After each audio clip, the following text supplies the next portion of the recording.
কুকুরকে city corporation থেকে injection দিয়ে ধরে নিয়ে যায়। তো এই কুকুরগুলাকে কেন ধরে নিয়ে যেত? ধরে নিয়ে যেত হচ্ছে যে তারা খেপা কুত্তা হয়ে যেত, বা তারা মানুষকে কামড় দিত, রাস্তাঘাটে চলাচলে বিঘ্ন ঘটতো, যে কারণে সিটি কর্পোরেশন থেকে কুকুরকে ধরে নিয়ে যে আপনার এটা হয়তো কোথাও রেখে দিত, আটকায় রেখে দিত। আপনি দেখবেন রাস্তা থেকে অনেক মানুষকে ধরে নিয়ে নিয়ে পাগলদেরকে নিয়ে নিয়ে যে পাগলাগারদে রাখে।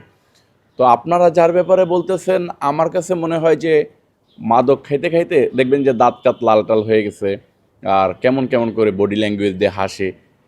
আমার মনে হয় মেন্টালি সিক হয়ে গেছে।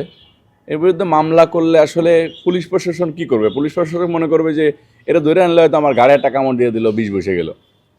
পুলিশ প্রশাসন তাকে ধরবে কিনা আমার জানা নাই।